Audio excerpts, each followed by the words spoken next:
ఈరోజు మేము జూబ్లీ హిల్స్లో ఉన్న తెలుగు మీడియం కిచెన్ అనే రెస్టారెంట్కి వెళ్ళాము.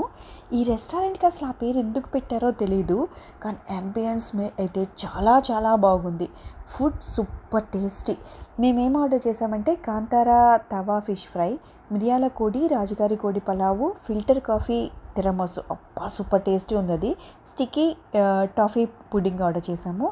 నాకు ఇక్కడ నచ్చింది ఏంటంటే ఆ పాతకాలం నాటి చెక్క కుర్చీలు, అప్పుడు కాటి కిటికీలోంచి పచ్చదనం కనిపిస్తూ ఉంటే, అండ్ ఆ రెస్టారెంట్ లోపల బయట చుట్టూతా అంతా కూడా పచ్చని అరటి చెట్లు, మధ్యలో ఒక చిన్న అందమైన ఫిష్ పాండ్, ఇంకా వెనకాల నుంచి స్పీకర్స్ నుంచి నాకు ఇష్టమైన ఆనంద్ మూవీలో సాంగ్స్ కమ్మగా, మొత్తం మీద ఒక మంచి ఫీలింగ్ అండి.